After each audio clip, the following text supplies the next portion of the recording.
All right, welcome everybody. It is 12 o'clock, so we will go ahead and get started.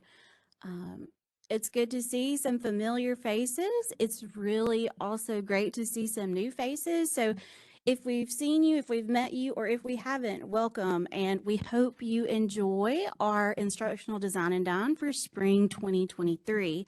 My name is Kylie Forsyth. I'll be your MC today. I am one of the instructional designers at the Center for Distance Ed and the Faculty Success Team Leader. Before we get started, I've been told we need to make some announcements. So here we are. First things first, we would like to encourage anybody to nominate yourself, nominate your colleagues for our online teaching award. Nominations are due March the 8th, and our information is on our faculty resources website. But anybody who teaches a true online course is eligible to get that award. We would like to invite you to our first community of practice of this new semester next week. We have one in person in the Union at 2 o'clock next Thursday, and we have another online on Friday in WebEx, also at 2 o'clock. If you come in person, snackage will be provided. We also want to talk a little bit about our showcase that will be in the Union on March 29th, so more towards the end of March. At our showcase, you guys can walk around, interact with some really cool things in real online courses, talk with faculty, talk to our instructional designers, and just sort of see what's out there and available for you as MSU faculty. And then last, after this event, sometime this afternoon, you will be getting a survey about this event. So please tell us how we did. Tell us what you would like to see and what you would like more of. We really appreciate that information. So if you could just, hit send. All right. But to get it started on our event, which is the real reason we're all here, we'll go ahead and introduce our panelists. So thank you guys so much for coming and speaking for us. We have Mr. Bob Swanson, an instructor in physics and astronomy. We have Ms. Tiffiney Atterberry, an instructor in curriculum instruction and special education. We have Dr. Julie Parker, an associate professor in human development and family science, and Dr. Emily Marett, an instructor of management. So thank you all. And we'll go ahead and get started with questions. So our first question, Dr. Marett, what do you find to be the most effective way to communicate with your online students? Well, I'll be the first to admit, I stick with the classics. There seems to be endless pressure to be doing the next fanciest, coolest thing. But what I found is my students are working, they have families, and they're just overwhelmed in general. So I stick with a few basic classics, and I like to think, hopefully, I do them well. One of them is tools in Canvas that make my life easier, but also make my students' life easier. And one of those tools is announcements. I love announcements. I love announcements because I can plan them ahead. I can have almost my whole semester of like important reminders, upcoming information, pre-scheduled, pre-ready to go. It makes my life a lot easier. I don't forget something and then regret it. But also for the students, navigation-wise, they can always go back to it. Even if you're really organized and detail-oriented, your inbox can become a hot mess. So for me, like I actually teach my students, like go back and find it, like it'll be right there. So that's one of my biggest tools. The other thing is I try to be really consistent, and I try to have those announcements come at times strategically when I know that they're going to be in the class. So if I know they all have a deadline on a certain date, well, guess when I make sure that announcement for what's coming up is, so they are actually, hopefully will see it. The other thing I really, really love that's kind of buried in Canvas is a tool in the grade book. And if I'm taking the time to kind of check out what's going on in my class, I look and I see, okay, who's submitted this assignment? Oh, we got some zeros. What's going on? Who's working ahead? And I'm already there. If you right click on the little hamburger button, there's a lovely little tool that says message students who have submitted or not submitted or hit certain grades. And I will send a little quick, hey, friendly reminder, this is due tonight or due Tuesday. And I know some faculty might be like, well, that's hand holding. Y'all, I just did this for an exam that was due last night, and I had a mom who was like, "Oh, thank you. I really needed that reminder." And if I think about my own life, I need those reminders too. And if I'm already there, it takes 2 seconds to hit click, send, yes. So those are the tools I live and die by. But other than that, the only other thing I really do different is I encapsulate in writing what I do verbally in my classes. So if you're in one of my face-to-face classes after the first test, I give a little pep talk, like, it's not the end of the world, the semester's not over, you can still do it, here's strategies. So, and I realized after, I've been teaching online classes for 14 years now, after a while, I was like, wait, I don't do that for them.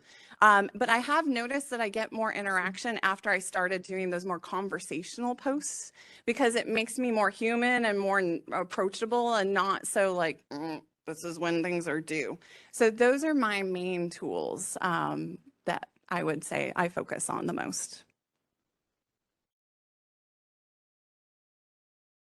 Other Can we- panelists? I was going to say, can we chime in? Can y'all hear me? All right. I'm curious to know, what do you do when announcements don't work? 'Cause Oh, I had a student, I'm also rely mostly on announcements, and I tell them right off the bat, hey, this is my primary way of communicating with you is going to be announcements. I'm giving a test to my physical science class. Today, it's actually running the windows open all day. They had a practice test open from like last Tuesday. It actually closed last night because I try not to allow the practice test to roll into the actual test. I get an email just 2 hours ago from a student saying, I completely missed the practice test. I want to take it before I take the actual test. It didn't show up in whatever. So she's clearly not watching her announcement. I give it a lot of grace. And I opened up for her. She made the request. She clearly wants to prepare for the test. Just kind of was a little late to the game. So I'm curious to know if what you folks do is that, are you real hardliners or? I would say I would have done the same, Okay. honestly.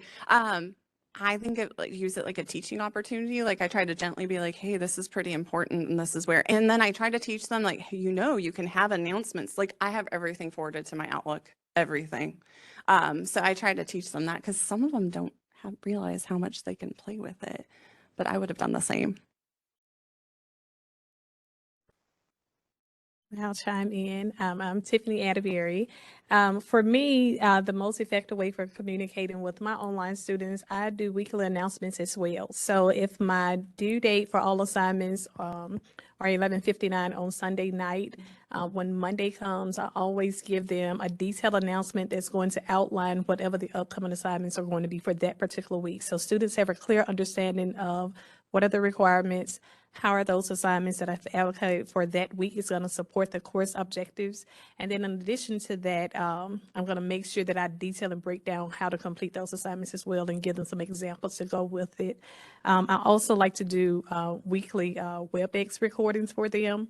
So if I'm going over an assignment and the assignment is due, I like to record a video. And when I'm in WebEx, I can share my screen. So that way I can actually show the student the assignment that's due, walk them through key components of that assignment. And then I'm really chiming in and I'm giving a detailed description of what are the requirements and how you can meet the requirements for that assignment, because I'm actually walking them through that document while I'm doing that video recording. And so with that recording, the WebEx recording is uploaded to the Canvas page. And when I design the Canvas page, I'm designing it based on modules. So each week there's a weekly module, and these are all the assignments that's due for that particular weekly module. So there's a weekly announcement that's posted. There's a WebEx recording that's outlining whatever those assignments are. And in that weekly module, it breaks down how many assignments that you have due for that week. So the students kind of have a generalized idea if it's week 1, and if there's 2 big assignments that's due there, they kind of know, okay, I have 2 assignments that's going to be due this week. And then they have the WebEx recording and that announcement that they can go back and forth to.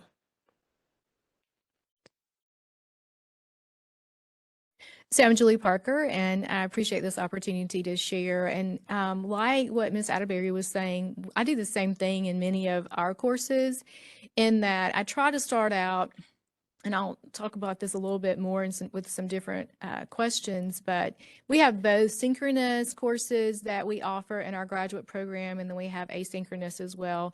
And then in our undergraduate program, it's primarily asynchronous. But in both of those, I start out the module week, as you were talking about, Tiffany, with a recorded video to let them know kind of what's coming that week, where to find things. I've also done the WebEx recording to show them, kind of walk them through it, especially at the orientation video, to let them know where to locate materials. So that is something that carries over potentially from week to week if there are differences in the way that the module is laid out. I try really hard to make sure there's consistency there, because I found that that's really important for our online students. But, of course, using announcements sometimes as well too, so, definitely emailing things, but starting out just the week and or the course overall with that video announcement, I think has been really helpful for them. All right, great answers. Mr. Swanson, what do you think is the most successful thing you've ever done in an online course, and what made you do it? My favorite tool is something called Nearpod, which I've used in my traditional classes and then started to use in my online classes. And Nearpod, it's a third-party platform, but it allows you to get a little more interactivity. It's kind of like clicker questions, or Kahoots, that sort of thing. But Nearpod allows a little. It's not just multiple choice or true false. You can do a lot of other. You can have students draw, and for me, teaching physics and astronomy, it's a good way of I can ask them, okay, well, what's the moon phase going to be in 2 weeks, and make a diagram of it. And so in real time, I get a chance to see all the students' responses. And Nearpod can work both in a live version as well as in a student-paced version. So for my online classes, I often give them little assignments that are student-paced. And I wound up sort of leveraging that to the question, what's the most successful thing I did? I actually had my students back in the spring of 2021. My class was a community engaged learning course. So it was a synchronous online community engaged learning course.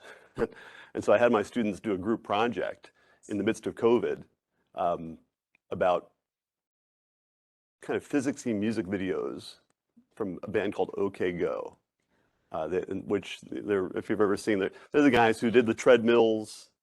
Here it goes again. I think it was this one. They've done a bunch of really cool videos. Every time, everyone gets more and more complex, and a lot of them involve science and involve physics, to the point where they actually have a curriculum built around their videos.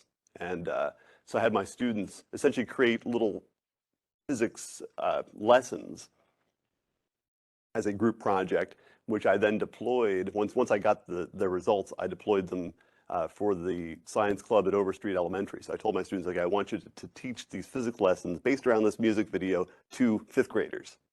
And it wound up being a good project. And I actually had a student from that class.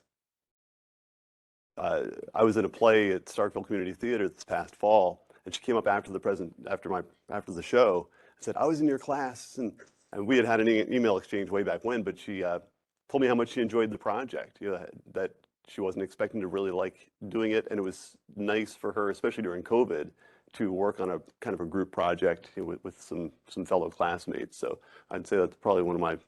Actually, I reached back out to her because it's been a couple of semesters since I've done the same thing, and I'm going to be doing it with my current class this semester. See how the results are. Extending off what Mr. Swanson said, and just giving some background of what I do in the department. So I teach in the College of Education in Curriculum Instruction and Special Education, and I teach the Science Methods course to teacher candidates who are in their senior semester in the teacher education program.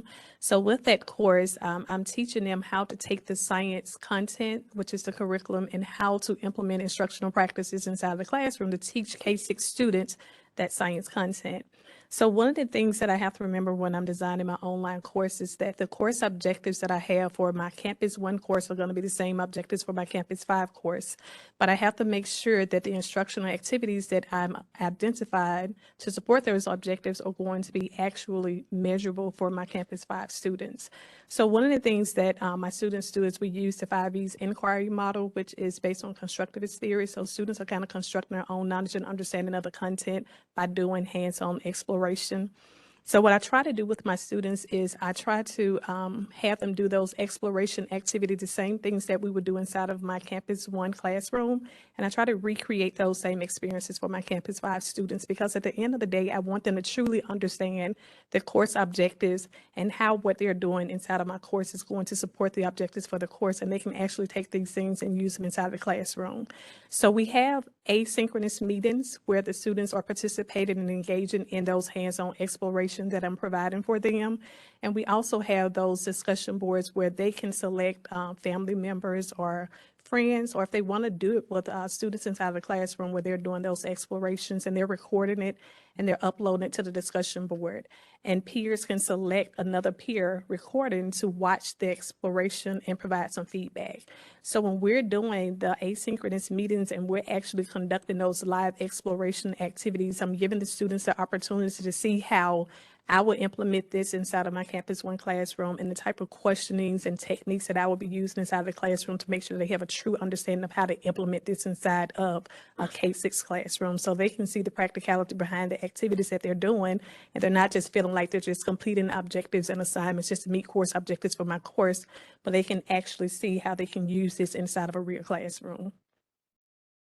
So I think one of the most beneficial and effective things I've done with that online course is having those live WebEx recordings and allowing the students to be able to engage and participate inside of those things, so they're gaining the experience that my Campus One students are gaining. And I'll just add, it's very similar to what Ms. Atterberry was talking about in regard to helping. So we have 2 teacher candidate programs, one at the undergraduate level and one at the graduate level. And so our students in both programs are being prepared to work not only with very young children and families, but also to be coaches for colleagues as well too. So how are they using the information that they will be delivering either in their work with children and families or colleagues in a way that aligns with adult learning principles, but also aligns with state standards for education? And so for them to be able to actually record their own teaching strategies and practices, and then have that as an opportunity for their peers to provide them with insight, not only from a critique perspective, but then also to build off of that with each other. So taking one concept and then building it into multiple outcomes for both adult learning principles, but then also for children as well. My turn. Okay, unlike the others, mine is not a group assignment and not an interaction with other humans assignment. So the class that this one's in is organizational communication, which is a core component for College of Business majors. It's our get you ready for the workforce class and polish you up, professionalism, things like that, in addition to communication. And my favorite assignment I've adopted in that class, that frankly, if I could justify it from like a course content, I would do it in every class I have, is professional development exercise using the Atomic Habits book by James Clear, which is a popular press New York Times bestselling book. What I make my students do is weekly reading assignments, responses, but also at the beginning of the semester, I give them a capstone, like in a nutshell, this is what this book is going to teach you. And they get the opportunity to pick 2 goals to work on the entire semester. One is a personal goal, anything that's going to make their life better. And the second one is an academic goal. And it has been one of the most gratifying assignments I've ever had in this class. And I started it during COVID. And I've had students quit smoking, but mostly it just helps them get themselves on track. So something as simple as every week, I'm going to have to tell my professor a check-in. Did I do my habit? So the whole concept is, it's not the goal you're picking, it's what is your habit that's going to get you to actually achieve your goal. Pick something tiny, but be really conscientious of how to fit it in your life in a way to be successful. And it is so exciting to see their joy and pride at the end when they're like, I now have a habit of checking Canvas every day when I eat breakfast. It's bless their hearts.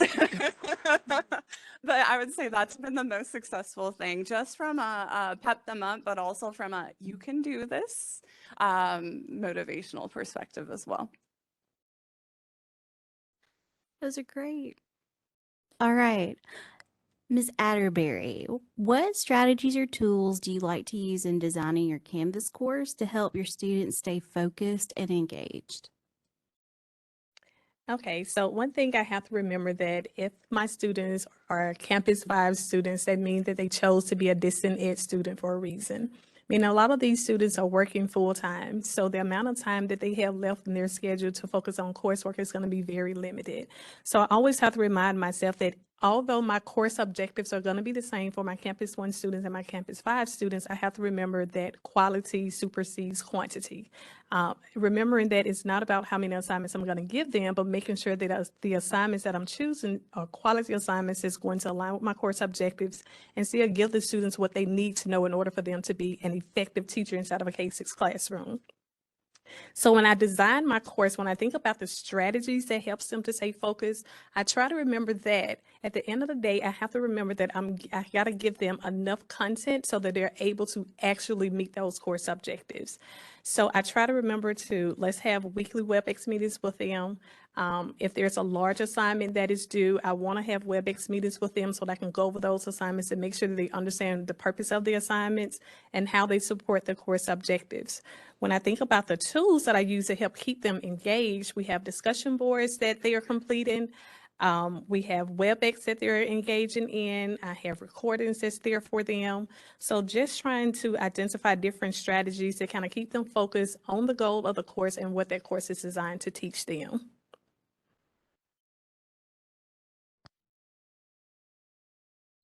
So again, mine's very similar just because teacher preparation, education program, making sure that they are aware of how to use some of the tools within the content of Canvas, helping them with strategies of not only the utilization, but how it's benefiting them within the context of their coursework.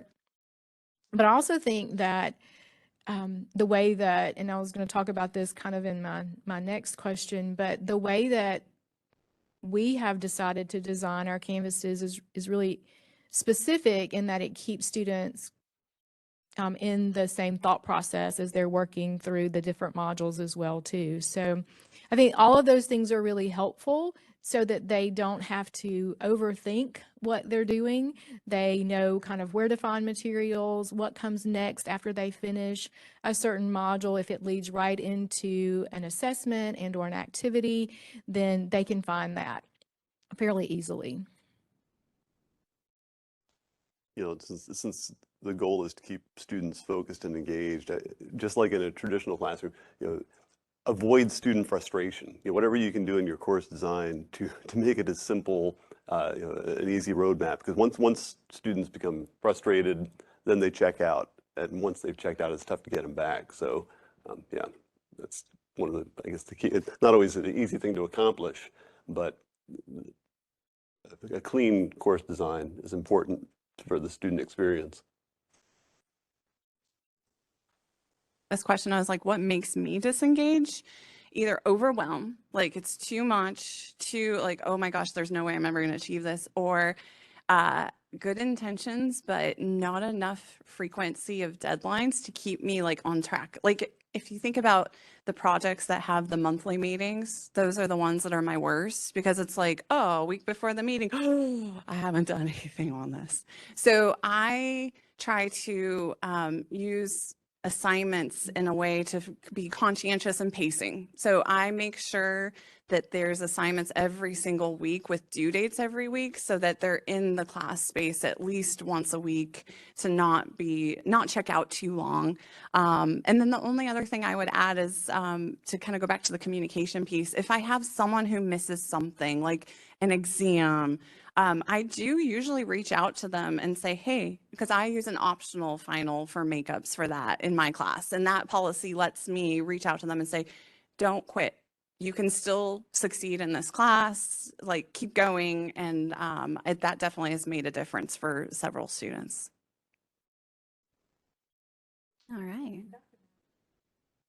Made me think of something, I'm sorry, about my course with the actual design and how the assignments kind of build onto each other. So we do a lot of lesson planning and writing lesson plans. So throughout the semester, they have one large lesson plan that they're working toward construction. So as the semester evolves, they're completing small pieces of that large lesson plan so that they're not trying to look at this lesson plan at one time and try to add all those components as one at one time. So it kind of builds throughout the semester. And like I said, whatever assignment I give my students to complete, I'm always going to give them an example so they can see where I've completed it. And if their students is having a difficult time getting started on the assignment, I always provide a template. So I'm giving them the key component of the assignment, and they're basically adding their content and information to it. So they do have something to kind of look at as a reference for them. So I start out fairly simple, and then it kind of evolves as the semester goes on with the difficulty level of the assignments.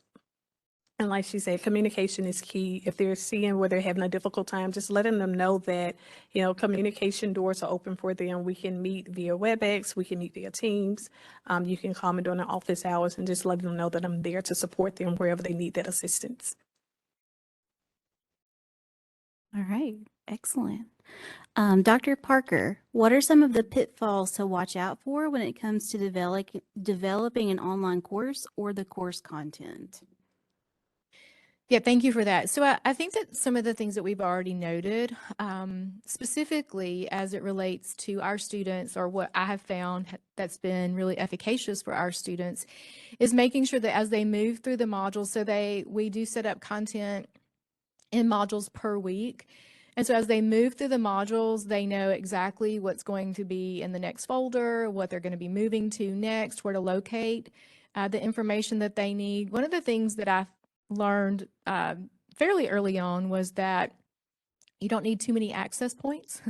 So you have the sidebar, which gives you like assignments and quizzes and different things like that. I close those out in my courses so they actually have to access those things through the modules, and that really cuts down on some confusion with them. You know, when you are teaching the same course from semester to semester, you oftentimes, you know, for whatever reason, leave a piece of information in there that you're maybe not using that semester, but was there previously. And then that's very confusing. So, well, what is this? And how do I use this? And we're like, okay, that's on me. I shouldn't have left it there.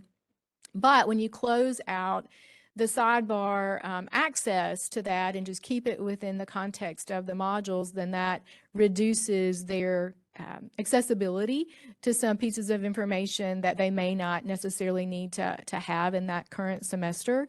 So I think some of those things are what's really important for content delivery and for, as we've noted, consistency throughout their experience. So again, that they don't necessarily, they know where to look for things. They don't have to think about or email, you know, consistently every week about where they find something, because it's designed from course to course in the same kind of format. So supporting what Dr. Parker said, when I create my course, I create it based on weekly modules, and I try to close out all those extra access points on the side as well, because a lot of times the students will click on the assignments and they can see all of the assignments at once, and it kind of creates confusion. And I try to get them accustomed to staying on the home page, and the home page is broken down by weekly modules, and to focus on whatever assignments that are listed underneath that weekly module. And then another thing just to kind of think about as well, just try not to overwhelm them with too many assignments, because they do have limited time. It's not as much time as our face-to-face student have, because we're seeing them for a set amount of time. So I try to make sure that I'm conscious of that as well. So limiting the number of access points and just creating it in a manner where they can easily access what needs to be viewed for that particular week.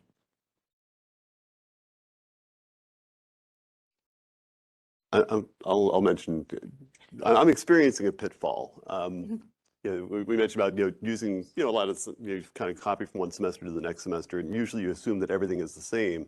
But for people that use third-party things like I do, like as I mentioned Nearpod before, but I also like Flipgrid. Any other Flipgrid fans out there? Video? Is anyone else having problems with Flipgrid this semester? Yeah, like the interface changed, and I'm having a hard time with it. They updated it. It's no longer Flipgrid. It's now Flip. And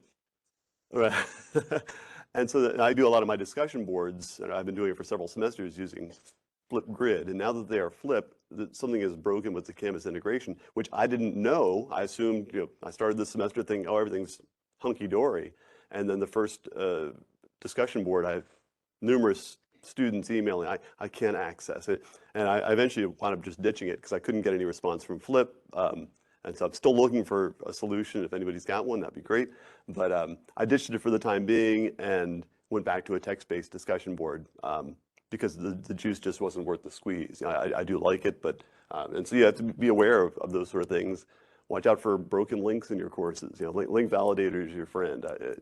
Canvas will remind you when students are trying to access something that's no longer linked, but you can kind of prevent that by using link validator ahead of time. When I thought about this question, I thought about it more from a motivational perspective. For me personally, I think the hardest pitfall for me is I over rely on my vision and my ability to look around the room when I'm in a face-to-face classroom and kind of gauge the energy of the room, to kind of be like, how y'all doing? What's going on? Oh, whoa, attendance is bad today. People are stressed out. Like, you can feel it. And I think for me, that is the hardest thing, and I still haven't mastered it.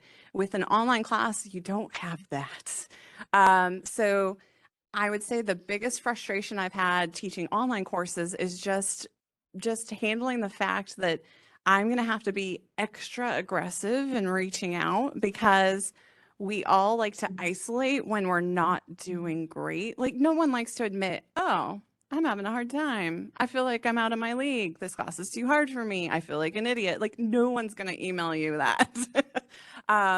So I wouldn't say I've successfully mastered any tools or techniques, but I do think about that because sometimes I feel this kind of like, oh, this class isn't as fun. And I know it's because I don't have that instant gratification of, oh, I walked in the room and I talked to some students today.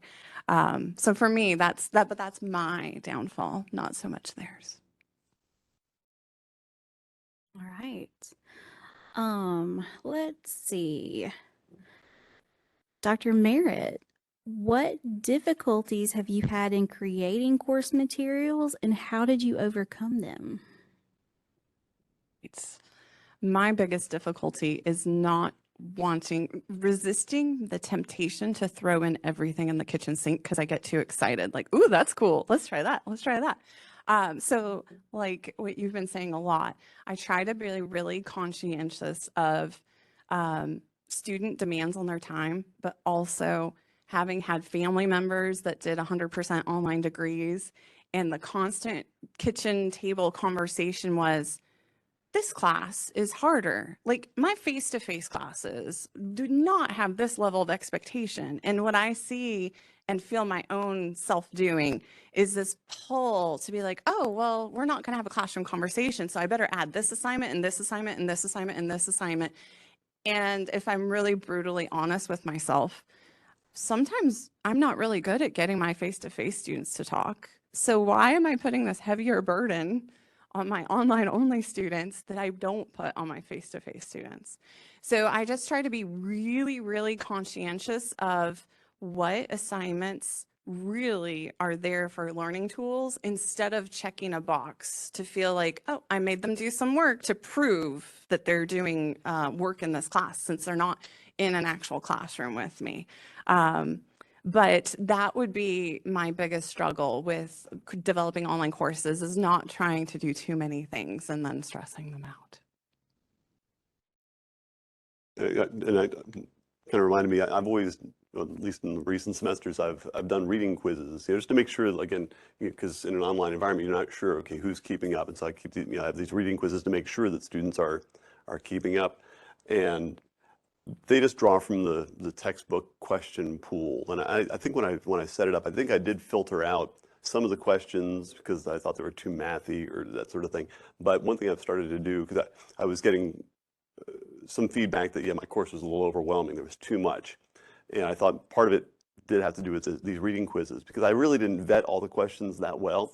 And so I've started creating these little walkthrough videos. I actually take the reading quiz myself and post it as a video to not only show students that it can be done in 20 minutes, but also I cite, okay, which section of the book am I looking at to get this particular, and their quiz is going to be different because it is drawing from a random thing, but just having, I'm trying to go through the process and kind of provide an example and a model to make it more efficient for them if they feel like it's a waste of time.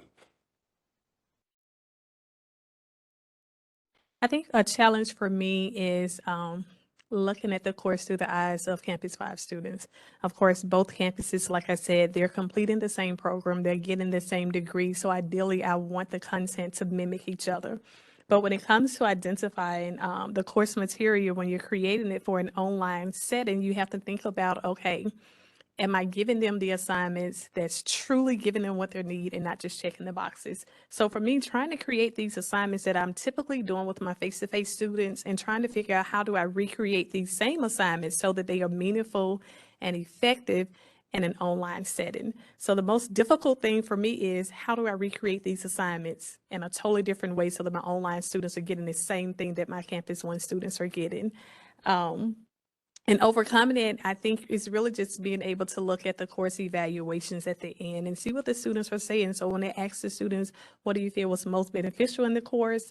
What do you think is one thing that can be modified or changed to make the course better? Looking at that feedback that the students are giving me and those evaluations at the end of the semester, I do try to use those things to help me with modifying my course the next semester. Of course, I can look at how well my students are performing on those assignments to help me make good judgment calls about how I need to modify those. But I truly try to look at the feedback that the students are giving me so that I can make the course better. Because of course, at the end of the day, I want to make sure that I'm choosing assignments that are going to help those students be great educators. So.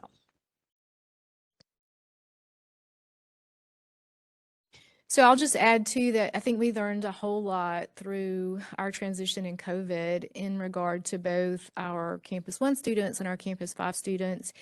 And one of the things that I continue to kind of take away from that learning experience is that smaller nuggets of information oftentimes are more powerful, and that, our students in Campus 1 get to attend our Child Development and Family Studies Center, and so they have these opportunities to see children in action and teachers' engagement and those kind of things. And even though we do have contracts for our Campus 5 students to do some of those field placements as well, they're not quite as really available. And some of our students are also teachers, as Ms. Atterberry was saying, so they're working full-time with students. But if you want to capitalize on like a motor development skill or a language skill, then breaking that down into smaller segments of like a minute-and-a-half video of a child at different ages and then having them actually compare that seems to be much more effective in the online environment than a whole 30-minute video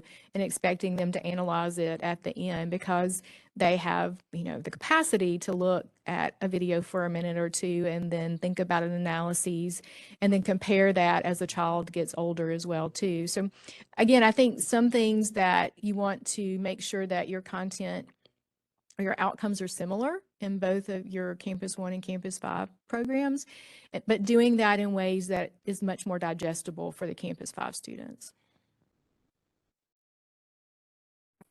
I think we have time for maybe one more question.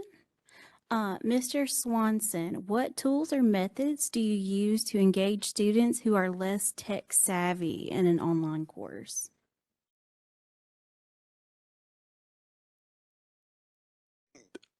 Video is key. I think we're not only is this new generation accustomed to seeing video. When you want to learn how to lay down laminate flooring, we don't reach for textbooks. We go to YouTube, and we look for the short YouTube videos. And so having a lot of video content is really important especially for the less tech savvy, to really kind of virtually hold their hands, and make it not seem like it's an insurmountable hill to climb. Yeah, like I said, I've started to do a lot more like kind of walkthrough videos, and not only for my reading quizzes, but actually I do Nearpod assignments, and I walk through the Nearpod assignment, even practice tests. The practice test, not only do I make it available to the students, but I actually do it myself. And I think that helps to hopefully make it a little less intimidating for those that are not quite as tech savvy.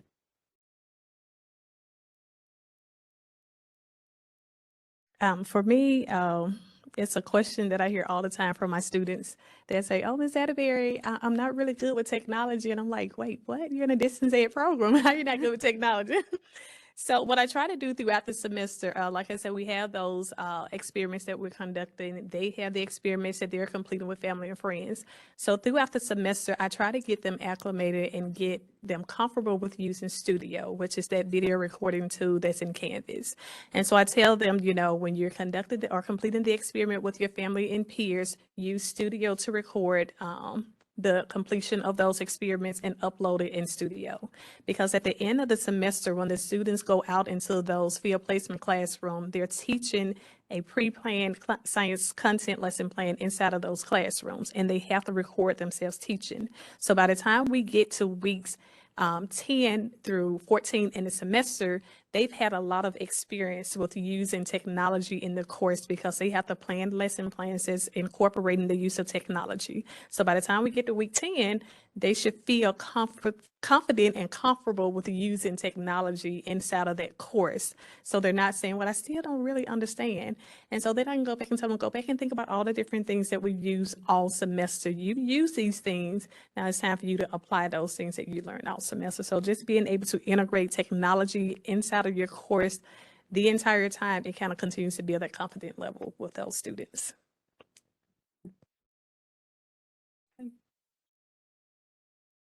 So I absolutely agree with that. I think that building on their competency to use technology is really important throughout the semester.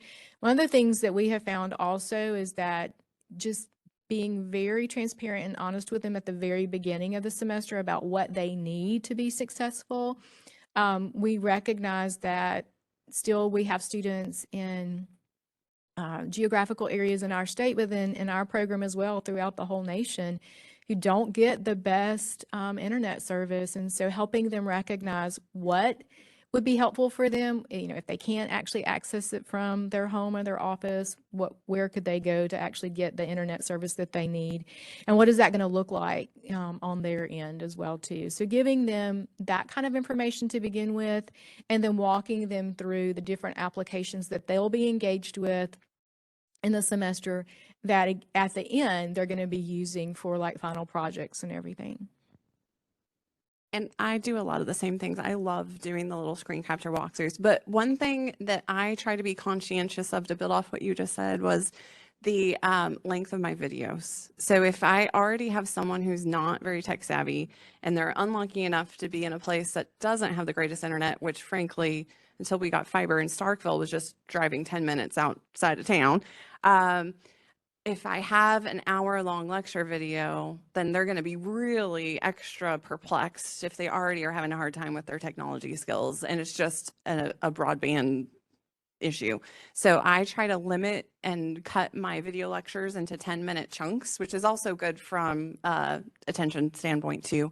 And then the only other thing I would add is if I do end up using like an external tool that requires some form of registration, I actually make a real tiny assignment with points attached and a due date just for registering for it. And that way I can intervene if I have someone who is really struggling. I can catch them before all the assignments start and not have to deal with all the tech support questions the day something is due when the stress level's really ramped up. Right. I'll tag out just by saying, you be available to your students, you know, and quickly respond, especially for those that are, you know, I got this email just yesterday from a student, and this is a student who emailed me before the semester. He's one of those kind of Uber students who wanted to know, okay, when do I get my course materials, et cetera, et cetera. But he said, I do have to say one thing off subject. I like how you reach out to us and respond in a very fair time. I've been having trouble getting any response from some of my other instructors or any direction on assignments. So kudos to you on that, and thank you as well for taking the time to reach out and respond as well. As directions about what is expected. You know, it means a lot to students, you know, and so you taking that extra time and making the extra effort really helps to build that level of rapport.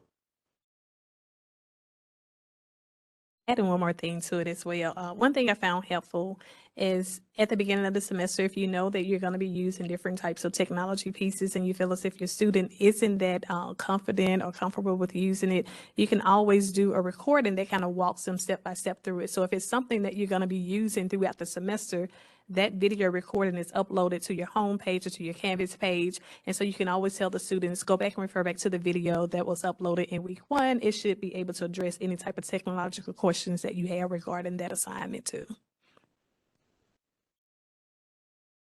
All right. And can we get some closing remarks, guys? Thank you so much for answering our questions. You want to start? Me? Sure, why not? I don't have any great words of wisdom, but please come to Science Night at the museums. I'll pitch it this Saturday at Hillman Hall from 4 to 7. I'm a singing weatherman on the side, and I'll be doing my singing weatherman shtick several times, but there's all kinds of cool science stuff. It's open to the public. It's free. It's fun. Come check it out. 4 to 7 at Hillman Hall.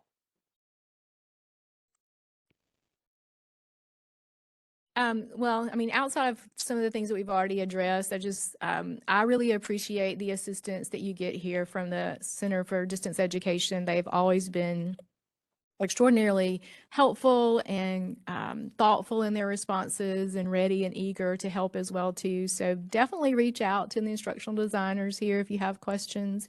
And then, looking at what your students really want within the context of your courses, they give you lots and lots of great feedback about what works well for them and then what's a bit more challenging as well too.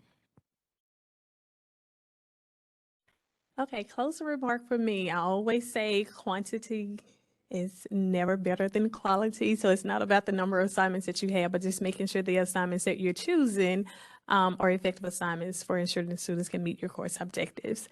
And just remembering that it's a course where it's online, so the students aren't getting all the direct contact that they would get from you in a Campus One setting. So just making sure that you are available and creating an environment where students feel comfortable and confident enough to come to you if they're having difficulty with completing assignments and just being responsive.